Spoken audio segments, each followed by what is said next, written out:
জয়ের পথে সঙ্গে সুজয়।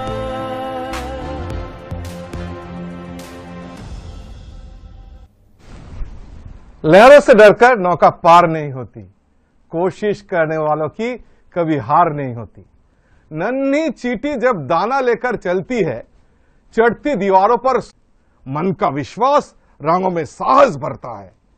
चढ़कर गिरना, गिरकर चढ़ना ना अखरता है। आखिर उनकी मेहनत बेकार नहीं होती। कोशिश करने वालों की कभी हार नहीं होती, कभी हार नहीं होती, कभी हार नहीं होती। नमस्कार, জয়ের পথে সঙ্গে সুজয়ের 50তম এপিসোডে আপনাদের স্বাগত।